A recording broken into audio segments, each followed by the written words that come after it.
রাকিব কত lakh million view পাওয়ার পরও তার এত সুন্দর একটা গাড়ি বিক্রি করে দিচ্ছে, এটা সোশ্যাল মিডিয়াতে কেন উঠলো? এই নিয়ে আমার কিছু ভিউয়ারদের এত প্রশ্ন ছিল। আপু, রাকিব ভাইয়ার এত ভিউ, মিলিয়ন ভিউ, প্রতি মাসে এত লাখ টাকা আর্ন করা, আর তার মধ্যে তার পছন্দের গাড়িটা বিক্রি করা, তুমি কি জানো? তো আমি যেহেতু তাদেরকে নিয়ে ভিডিও বানাই বা তাদের ভিডিওগুলো আমি ফুল দেখি, কেন বিক্রি করছে বা এটা রহস্য কি, আমি জানাবো আজকের এই ভিডিওতে। বিসমিল্লাহির রহমানির রহিম। আরও একটা নতুন ভিডিও নিয়ে হাজির হয়ে গেলাম ব্লগার নাসরিন সুমি এই চ্যানেল থেকে। আশা করি সব দিনের মতো এই ভিডিওগুলো আপনারা সাপোর্ট করবেন, আর এই সাপোর্টের মাধ্যমে আমি হাজির হয়ে যাব ডেইলি ব্লগ নিয়ে প্রতিদিন। তো রাকিব অন্তরাকে নিয়ে তো এই চ্যানেলটি দিয়েছে কি হাওয়া, হয়েছি উড়খই, রয়েছি আমাতে আমি কই। লাখ টাকার বা কোটি টাকারও বলতে পারেন রাকিবের এই গাড়ির বিক্রির পিছনে এমন কি রহস্য আছে যেটা সোশ্যাল মিডিয়াতে হাবুডুবু খাচ্ছে, কেউই ভালো একটা প্রশ্ন পাচ্ছে না। তবে আমি যতটুকু জানি রাকিবের গাড়ি বিক্রির ব্যাপারে ঠিক ততটুকুই তুলে ধরবো আমার ভিউয়ার্স ফলোয়ারদের কাছে। আসসালামু আলাইকুম আমার প্রিয় আপু ভাইয়ারা, সবাই কেমন আছেন? আশা করি ভালো, আলহামদুলিল্লাহ। আপনাদের দোয়া ভালোবাসায় আমরাও ভালো আছি। যেখান থেকে আমার ভিডিওগুলো দেখেন, ছোট বড় এবং সব মিলিয়ে দেশ এবং দেশের বাইরে সবার জন্য রইল মন থেকে দোয়া ভালোবাসা। তবে আজকের এই ছোট ভিডিওতে শেয়ার করব বা নতুন টপিক আপনারা যেগুলো আমার কাছে আশা করেন বা আমি শেয়ার করব বলে বসে থাকেন যে আপু তোমার থেকে এই কথাগুলো আমরা আশা করি বা আমাদের দেখতে ভালো লাগে তোমার এই ভিডিওগুলা। তো আমার সে আপু ভাইয়াদেরকে এই কথাই বলবো, রাকিব গাড়িটা কি আসলে আপনাদের মনে হয় সে বিপদে পড়ে বা টাকার জন্য সে গাড়ি সেল করতেছে? না, এটা আসলে অন্যভাবে, হয়তো আমার মতে যেটা সে আরও ভালো গাড়ি কিনবে বা বাইরের থেকে গাড়ি নিয়ে আসবে। এই রকম তো এখন বড় বড় ইউটিউবাররা বা বড় সেলিব্রিটিরা, তো আমি সবাই নাম বলবো না, যে কারা বড় হতে হতে তাদের চোখও উপরে উঠতেছে। তবে রাকিব তো তার চেয়ে কম না।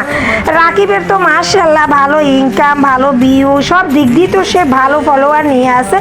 সে যদি তার এই শখের গাড়িটা নিজ থেকে বিক্রি করতে চায়, তবে আমরা ভিউয়ার্সরা কেন দ্বিধাদ্বন্দ্বে পড়ে হতভম্ব হই? আমার এই কথাগুলো কে ধরতে পারেন, কে বুঝেন না আমি জানি না, তবে আমি চেষ্টা করে যাই আমার ভিডিওর মাধ্যমে, আমার উপস্থাপনার মাধ্যমে কোনো ইউনিকতা থাকুক বা বিনোদন থাকুক, সব মিলিয়ে আপনারা যেন আমার ভিডিওটা এনজয় করে দেখতে পারেন, আমি চেষ্টা করি।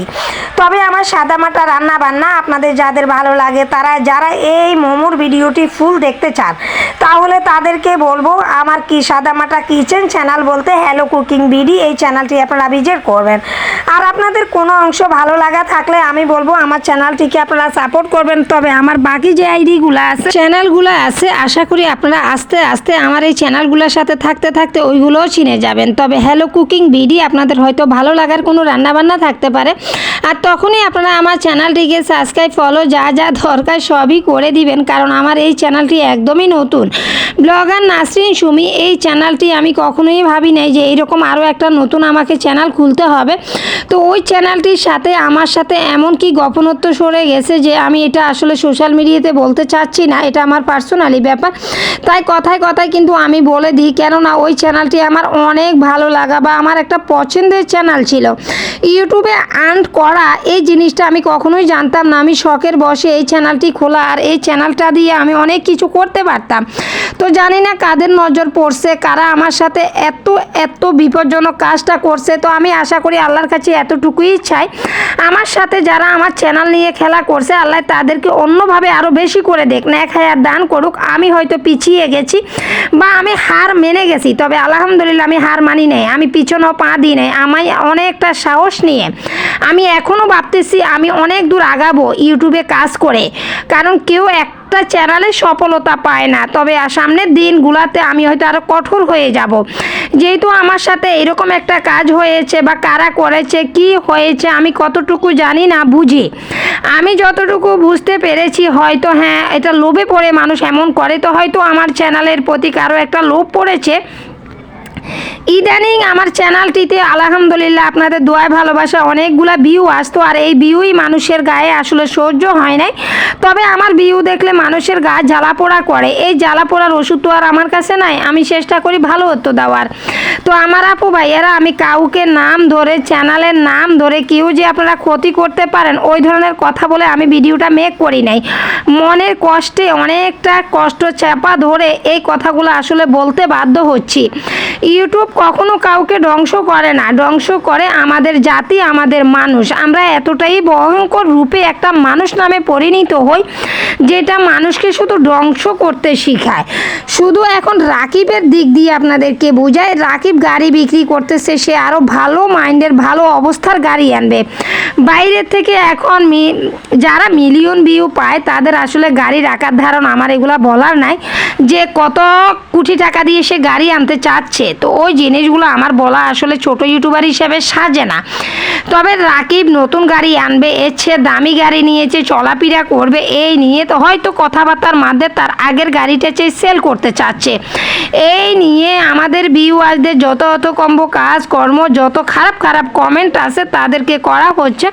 তবে এই জিনিসগুলো না আমার কাছে এত খারাপ লাগে। কেন খারাপ কমেন্ট না করলে কি আপনার আইডিটা কেউ চিনবে না? আমি মনে করি আমার যে মেন আইডিটা আছে বা চ্যানেলের নাম আছে, লোগোটা আছে, এটা যারা একবার চিনে বা দেখলে তারা চিনে যাবে। কিন্তু খারাপ কমেন্ট করলে আপনার এই লোগোটা কি মানুষ ভুলে যাবে? তো আমি কারো চ্যানেল বা ইঙ্গিত দিয়ে কথা বলতেছি না, আমি কথায় বলতেছি যে মানুষ কেন এতটা খারাপ হয়। আমরা মুসলমান জাতি এতটা এখন খারাপ পরিণত হই, আমাদের চোখ এবং আমাদের মুখ এতটা খারাপ ইঙ্গিত দিয়ে কথা বলতে পারে। তো আমি ছোট ইউটিউবার হয়েও এত বড় কথা আসলে আমার মুখে সাজে না, যেহেতু আমার চ্যানেলটি একদমই নতুন। তবে আপনাদের জন্য নতুন হতে পারে, আমার জন্য নতুন না। আমার এই ব্লগার নাসরিন সুমি এই চ্যানেলটিতে 16,000 সাবস্ক্রাইবার ছিল। এই নিয়ে আমার সাথে কেন এমন হয়েছে আমি আল্লাহর কাছে শুকরিয়া। আমি আল্লাহকে এখনও বলি, আল্লাহ তুমি আমাকে কঠোর পরিশ্রম করার সুযোগ দাও, ধৈর্য দাও, আমি যেন ইউটিউবিং করে দেখিয়ে দিতে পারি আমি পিছানোর মানুষ না, আমি ধৈর্য ধরার মানুষ। আমার মধ্যে কখনো দুর্বলতা জায়গা দিতে পারে না। আমি মানুষকে যেমন সাহস দিই, নিজে অনেকটা সাহস দিয়ে কাজ করি।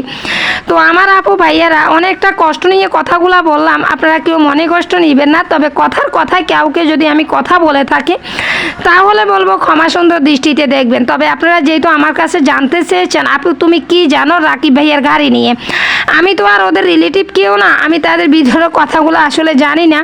তবে সোশ্যাল মিডিয়াতে যা রটে এগুলোর থেকে আমি কিছুটা মিলেই নি, এতটুকুই।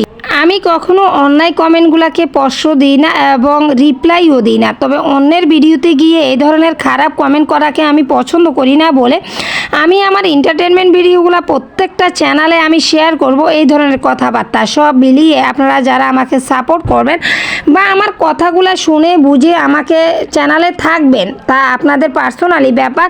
তবে কাউকে ধরে অনুরোধ করে আমার চ্যানেলটি সাবস্ক্রাইব করুন, আমার চ্যানেলটি সাবস্ক্রাইব করা দরকার, নতুন চ্যানেল, এই কথাগুলো থেকে সবাই বিরত থাকবেন। এই জিনিসগুলো ইউটিউবের গাইডলাইনের বাইরে।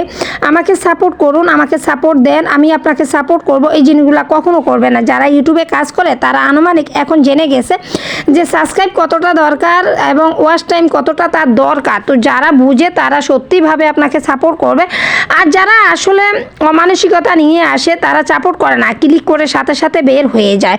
তো এই বের হওয়াটা ইনভ্যালিড ক্লিক ধরে ইউটিউব বারে। তাই আমি আমার আগের চ্যানেলটিতেও বলতাম যে ইনভ্যালিড ক্লিক কাউকে ধরাবেন না বা চ্যানেলটিকে মারবেন না। তো ঠিক আছে, সবাই ভালো থাকবেন, দোয়া করবেন। আল্লাহ হাফেজ, আসসালামু আলাইকুম।